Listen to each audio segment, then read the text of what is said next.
আসসালামু আলাইকুম এভরিওয়ান, আমি নাসরা চলে আসলাম তোমাদের সাথে একটা নতুন মিনি ব্লগ নিয়ে। হ্যাঁ, আজকে আমরা ক্লাসে এসে জানতে পারি দাদার বার্থডে, তাই তাড়াতাড়ি করে চাঁদাগুলো তুলে নিচ্ছিলাম। আর এইদিকে দেখো আমার ভাইটার ওপর অনেক অত্যাচার হয়, এদিকে ওকে নেল পালিশ পরিয়ে দেওয়া হচ্ছিল, অনেকটা মজা করছিলাম আমরা। আর পিতি তো অনেক অত্যাচার করে। তারপর হঠাৎ দিকে এখানে আমাদের পুষ্পা দাদা হাজির। যাই হোক, আমরা ফ্রি পয়সায় পুষ্পা দাদাকে দেখে নিলাম। তারপর আমাদের কেক চলে আসাতে আমরা দাদার বার্থডে সেলিব্রেটটা করে নিই। হ্যাঁ, এখানে দাদা কেক কাটছিল আর আমরা অনেকটা মজা করছিলাম।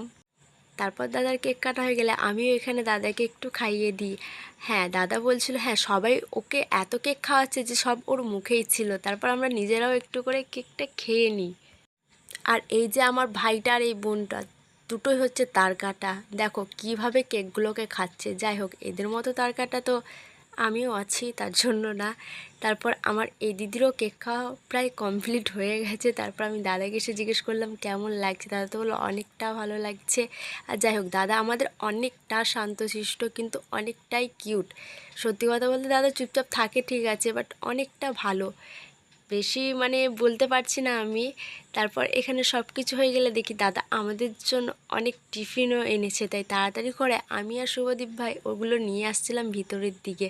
তারপর ওটা নিয়ে আসাতে শুভদীপ দেখি আমাকে আগে হাতে তুলে দেয়, মানে এতটা বদমাশ কি বলবো, বললো তুই আগে নে। যাই হোক, তারপর আমি নিয়ে নিয়ে তারপর দেখলাম হ্যাঁ ও একা সবাইকে দিচ্ছে, ওরও একটু হেল্প হয়ে যাবে, তাই আমরা সবাই মিলে ওকে হেল্প করছিলাম। আর এদিকে সিমরান বোন বারবার আমাকে বলছিল থ্যাংক ইউ। ও খাটি বারবার টানা মারছিল আমার বার্থডে নিয়ে, যে তুই কবে দিচ্ছিস বল, থ্যাংক ইউ থ্যাংক ইউ। আমি ওকে টিফিনগুলো দিতে হেল্প করছি, তাই ও একটা কথাই বলে যাচ্ছে হ্যাঁ থ্যাংক ইউ রে, তুই খাওয়াচ্ছিস আজকে। হ্যাঁ অবশ্যই খাওয়াবো, একদিন কোনো একদিন ঠিকই খাওয়াবো, চিন্তা করিস না। তারপর আমি তাড়াহুড়ো করে এখানে টিফিনগুলো দিয়ে যাচ্ছিলাম। আর এই ভাইটা বলছিল ওর নাকি শরীর খারাপ, তাই ও খাবে না।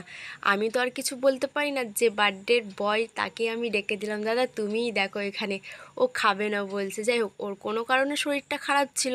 তারপর দাদা বলাতে ও আমাদের কাছে টিফিনটা নিয়ে নেয়। যাই হোক, হ্যাঁ, আর ওর নেওয়া হয়ে গেলে আরে এখানে সবাইকে আমরা টিফিনগুলো দেওয়া হয়ে গেলে এখানে তো আমি আর প্রীতি অনেকটা মজা করছিলাম, আর দেবতা আমাদেরকে বারণ করছিল এগুলো করতে। হ্যাঁ, যাই হোক, তারপর আমরা সবাই মিলে একসাথে টিফিনটা খেতে বসে যাই। আর টিফিন খেতে বসে তো তোমরা অবশ্য দেখেছো আমরা অনেকটা মজা করি।